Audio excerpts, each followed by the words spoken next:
Hey guys, thanks for coming. Miles from Decentral Games. We built the first DAO-governed metaverse casino. Started out by just building dApps within Decentraland. Started out with just simple games like slots, roulette, blackjack, and poker. And actually didn't have a DAO to start at all. We just thought it would be lucrative to build metaverse wager-based multiplayer games. And then after kind of finding a bit of product market fit, we thought it would be a great way of engaging our community by building a DAO, distributing tokens that represent governance votes in that DAO, and then launching it. So started the project in 2019, didn't actually launch our DAO and token until December 2020. And so essentially, these are some examples of our games. We have poker, multiplayer poker, like Texas Hold'em style, playable with crypto. All of our games are on Polygon, non-custodial and gasless, signatureless. Here's an example of some blackjack, metaverse blackjack, roulette, and then slots. And so after launching our token in our DAO back in December 2020, we started, essentially with zero in the treasury. Since then, 7 months later, we're sitting at a little bit over 7 million, and our treasury is pretty diverse. It's, obviously we have to have liquidity for all of our tokens that we offer our games in, which are Mana, DAI, USDT, Ethereum, and Atari tokens. But also, our DAO treasury has a few other items. DG tokens, obviously that's our governance token. We've actually acquired over 1,000 parcels of Decentraland land, NFT land, and that's the land that we've built all of our casinos on. We also have NFT wearables. These are built like within Decentraland. You can wear them with your avatar, and they actually provide utility within our games.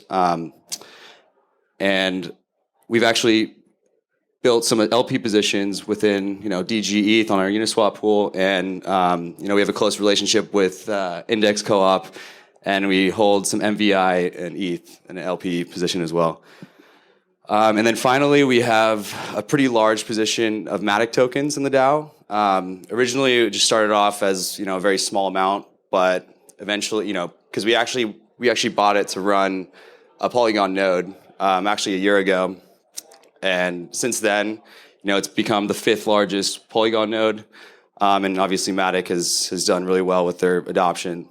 So that continues to produce lots of revenue monthly for our DAO treasury. Just diving a bit in to the casino bankroll, obviously I went over the different tokens, but essentially the DAO treasury is able to make profit every day based on the house edge in these respective games that we offer currently. As a part of kind of the distribution of our token, our DG token, to the community of players, we targeted a 50% rake back. So essentially when people play our games with these tokens, they're able to earn DG tokens back based on how much they're betting. So over time, this is based on the current price of DG. So when we launched back in December, DG was much lower than it is now, and our early community had a chance to play our games, test it out, and then earn a lot of tokens. And if they held it, then obviously they've been handsomely rewarded. In terms of the land, we've done 2 OTC purchases to build a kind of pretty sizable allocation of land in Decentraland. This is so that we could, just build all of our games on top of land that's owned by the DAO, so we don't have a landlord or anything within the metaverse. The current value of it is a little over $3.6 million of land. And then also this kind of allows us to have votes in another DAO, the Decentraland DAO, which basically is 2,000 votes per each parcel of land. So it's actually a pretty sizable amount of voting power within that DAO. So our DG holders, they're able to vote and allocate votes within another DAO and vote on our DAO's snapshot. Here's like a simple map of our land. It's pretty sizable allocations. We've built casinos kind of on about like 20 to 30% of it. We built one for Atari, and we have several other partner casinos coming soon. we just wanted to basically have a lot of land, so we have lots of room to grow as we build more and more venues. Here's a summary of our Polygon nodes. So originally, we staked 1 million Matic tokens a little over a year ago, and since then, we've earned about 300,000 Matic tokens in rewards from the staking rewards. We actually charge 0% commission, though, because we just wanted to include as many people that wanted to stake on our node as possible. And a total right now of delegated Matic tokens on our node is 93 million about Matic tokens, which is about 84 million USD. And so this is actually a pretty solid revenue generator for our DAO treasury, and it's just a good way for us to stay involved with the Polygon community, just because we have all of our games are built on Polygon, and it's been a pretty core component of our product from the day one. There's the kind of the dashboard that you can track our node, and you can stake. If you do have Matic tokens, you can stake on our node and pay 0% commission. So yeah, this is essentially the ways that we distributed DG tokens to our community. The first of which is a kind of play to earn mechanism that we talked about earlier. That's 50% of the expected losses based on the current price of DG and the current price of the specific tokens that the player is playing with. We have a distribution of DG through our Uniswap V2 pool, which is just DG ETH. And then finally, we have a governance APY. So if you stake your DG tokens in the governance contract, then you get votes in the DAO, and you earn about a little over 20% APY currently. So yeah, right now, we have about a little over $7 million in the treasury, and so far, most governance votes have just been able to tweak specific variables, allocate certain rewards for LP rewards or governance rewards, kind of control the economic policy of DG. In the future, the community has suggested of doing a buyback or a distribution of fees to the token holders that are staked in governance, but we haven't done that yet just because it's pretty early stage. And then finally, just voting on game development, future game development, marketing campaigns. We kind of give it up to our community to decide the future of DG. Here's a screenshot from our governance dashboard. We have currently a 22% APY on the governance staking, and then you can see the recent governance proposals. And then if you click on that, it just goes to our snapshot page. And as you can see, they're mainly around just rewards of DG, controlling the emission rates through governance, mining, gameplay mining, and here's a Decentral DAO vote delegation as well. But yeah, that's basically all I wanted to cover today. I wanted to open it up for any questions for you guys to kind of touch upon anything in particular. Thanks for joining.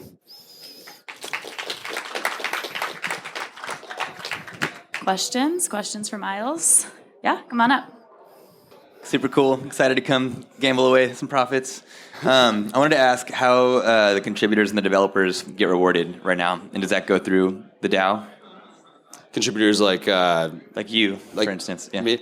Okay, so we have a development company. We actually recently raised another round. We did an original token round through the DG token back in October, which was 1.1 million, and then we actually did a 5 million round last month.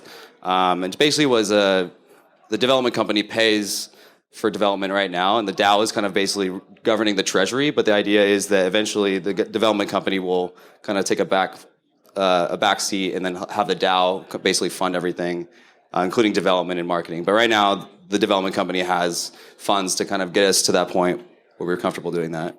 Cool. Yeah. So I guess the follow-up question is, do you have a plan for how, or a loose plan for, would you have to buy out shareholders, your investors with tokens from the DAO in the future or something, or with profits that you generate in order to be able to pay back those investors and then transition control to the DAO? The investors just bought DG tokens. Cool. So they just are vested. Basically, they're just vested over 2 or 3 years, depending on which round they're in. Cool. And so, yeah, they're very active in governance. They vote in the DAO. And so, yeah, we don't have to buy them out or anything in the future, which is nice. Super cool. Thank you. It's not so much a question, but I really love how you show the balance of DG tokens. I don't know if you can show that drop down, but it's just really nice UX for like how you have tokens on Matic, you have tokens on mainnet, you have tokens in liquidity pools, and just kind of sums it all up. I just want to say thank you. It's a beautiful UX and model for that. Here's one, yeah. And maybe you can talk about it. I don't know. I think it's cool. Yeah, of course. So yeah, obviously we want everyone to stake their DG in the governance. It locks it up. We actually don't have a lockup. You can unstake at any time, but basically to have votes in the DAO, you have to stake the main chain DG. So it'd show up here.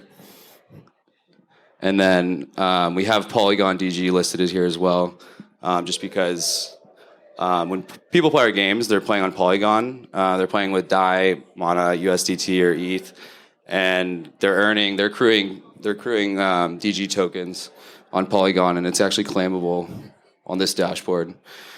And so here's like the kind of different rates at which you can mine DG tokens on Polygon.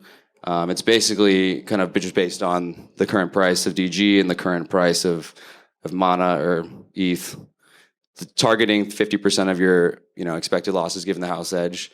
You actually can earn additional bonuses in your DG mining by wearing one of our NFTs. So here's kind of our different games, casinos, NFTs. So we have a few of these wearable NFTs that you can wear that basically give you like a bonus. I don't know if it's not loading, but internet connection is a little slow. But basically, you can wear these like little wearable items that give you a bonus on your DG mining as well. So you can boost it even more than 50% of your expected losses. There's one. So yeah, they're kind of just different swag items. Any other questions? Okay, just one quick question. Right now, as I see, it is kind of early stage development of your product, yes? So what is the kind of potential to replace like more kind of traditional like online casinos and online kind of gamings with this, with your product, or with this kind of maybe some other kind of products which exist like your products, like competitors on the market? What time will it take, and what stage are we now to replacing like these traditional online casinos? So right now, we don't really have any direct competition in metaverse casinos. We have like a lot of online casinos, online crypto casinos, and then obviously real world casinos. And we kind of are building a product that's a little bit in the middle. So it has the aspects of a real world casino, like physical space. You can see other avatars around the table. You can chat with them over text and voice. But yeah, we haven't really seen anyone else. We thought it would be more common. But right now, we've pretty much delivered on everything that we set out to deliver in our roadmap originally when we did our original round in October.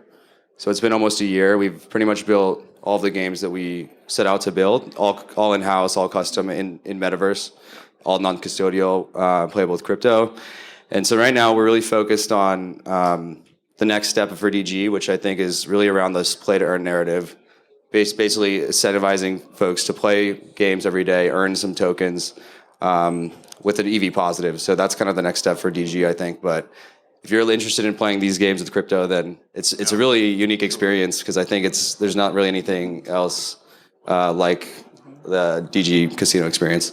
Yeah, and the one kind of I want one detail to specify. What about like user experience? Are you kind of measuring the user experience which they have like on traditional casinos and in this? So what's kind of result if you kind of tested it and if you have some kind of measurings? Yeah, for our user experience, I mean, because our games are built in Decentraland, we kind of have to onboard the users into Decentraland. They're going to open source their front-end Explorer code soon, so we can pretty much build our own version, our own metaverse that's based on Decentraland. But so to answer your question, yeah, we have to onboard folks into Decentraland. It takes maybe 15 seconds to load. They're building a native client as well, so I think that should help with it. But in terms of playing with free play, you just need a wallet. And you can use MetaMask or Fortmatic if you want to make one via email. And then you can start playing games immediately with free play tokens, which are off chain. We actually have lots of competitions and events every day with the free play tokens, so you can actually win crypto by just playing for free. But then if you wanna play with crypto, then you have to go to an account page and deposit funds. So like on the account dashboard, you have to select which token you'd like to deposit, and essentially you can deposit from your MetaMask wallet directly to Polygon. It's a pretty straightforward process, though. It takes a couple minutes. And then we also have the ability to buy assets with fiat, like directly on Polygon as well. Yeah. Thanks. Thank you. What do you use for that direct fiat integration? These guys, Ramp.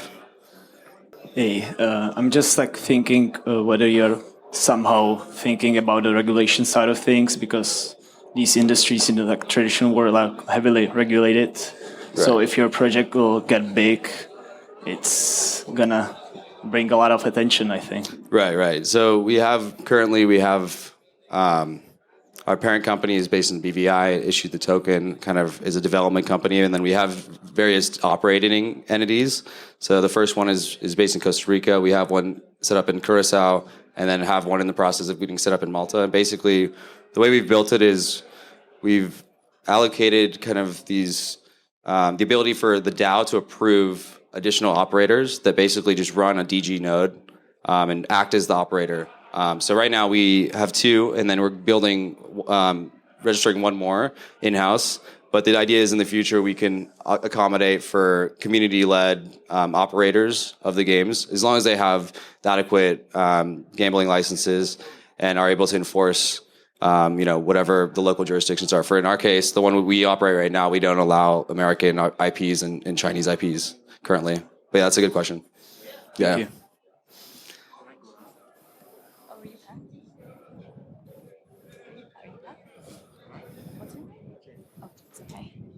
Cool. Thank you so much, Miles. Thanks for all the questions. Thank you. Yeah, that was awesome. So much new knowledge.